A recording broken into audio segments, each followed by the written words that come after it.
ही अधिक मासाची कहाणी एकदा आवर्जून ऐकावी. तर ऐका कहाणी अधिक मासाची. ही आहे प्राचीन काळाची. तिची घडण चंद्र सूर्याची मानवंदना आहे. देवदेवतांची ही कहाणी कोणी कोणाला सांगितली ते चित्त देऊन ऐका. एकदा सर्व ऋषीमुनी तपोवनात एकत्र बसले होते. तेव्हा व्यास महर्षींचे आगमन झाले. ते सर्व ऋषीमुनींना संबोधून म्हणाले, आपण सर्वजण धर्माचे पालन करतोच. आपल्याला या वर्षात अधिक मासाचे आचरण करायचे आहे. ऋषींनी हा कोणता अधिक मास? तर इथून पुढे कहाणी ऐकावी. व्यास, अधिक मास म्हणजे जास्तीचा महिना. वर्षाचे एकूण महिने 12. 13वा म्हणजे अधिक मास. तर ऋषी, तो कशासाठी?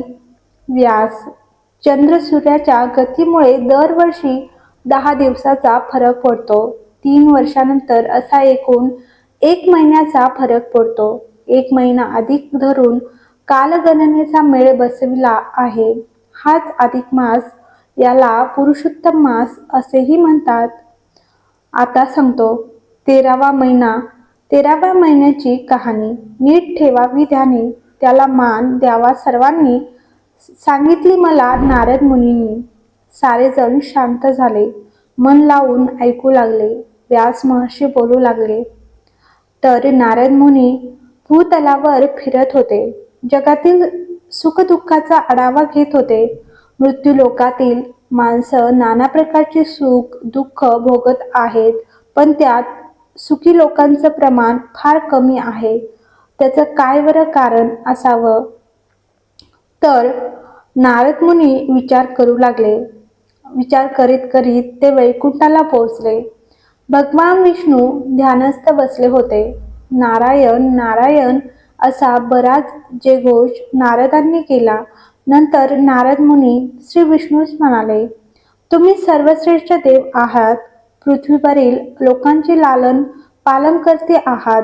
मग तुम्ही कोणाची आराधना करता आणि ती कशासाठी करता हे मला सांगू शकाल का? विष्णू, तर नारद मुनी, तुम्ही म्हणता ते खरं आहे. तुम्ही आता बघून आलात, लोक पाप करताहेत, त्यात पुण्याचं प्रमाण कमी आहे. पण त्यांनी केलेल्या पापांचं काय? त्यांची तर भरपाई झाली पाहिजे. नारद, ती भरपाई कशी होईल? विष्णू, होईल ती भरपाई, पण होऊ शकेल. ती भरपाई करणारा अधिक मास आता येणार आहे. नारद, अधिक मास?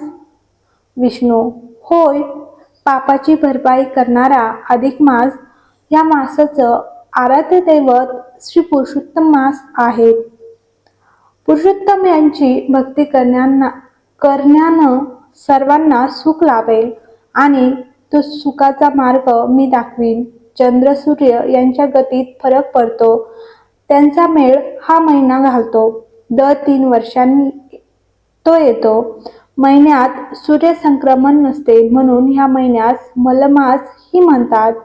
ह्या महिन्यात लग्नादी मंगल कार्य करीत नाहीत. अधिक मास दुःखी झाला आपली घराणी तो सांगू लागला, सर्वजण माझा तिरस्कार करतात. हौस नाही, मजा नाही. मला वाईट वाटले. मी ज्योतीत रत्नजडित सिंहासन आहे. त्या सिंहासनावर पुरुषोत्तम मुरलीधर बसले आहे. त्या पुरुषोत्तमाचे दर्शन विष्णूंनी मला मालमासाला घडविलं. दर्शनानं चमत्कार केला. त्या अधिक मासाला दिव्य स्वरूप आलं. लोखंड याचं सोनं झालं. नारद मुनी, म्हणजे मलमास याचं महत्व वाढलं म्हणायचं. व्यास, होय, त्या महिन्यात पुण्यकर्म वाढलं. दीपदान, व्रत, नियम, उपवास इत्यादी. नारद मुनी, त्या महिन्यामुळे मग काय झालं? व्यास, लोक पुरुषोत्तमाची भक्ती करायला लागले. त्यांची पापं नष्ट झाली. त्यांचं जीवन फुललं. त्यांच्या इच्छा फळाला आल्या. असा तो अधिक मास पुण्यमास ठरला. श्री स्वामी समर्थ. तर व्हिडिओ आवडला असेल तर लाईक करा, कमेंट करा आणि कमेंट बॉक्समध्ये श्री विष्णुवे नमः लिहायला विसरू नका.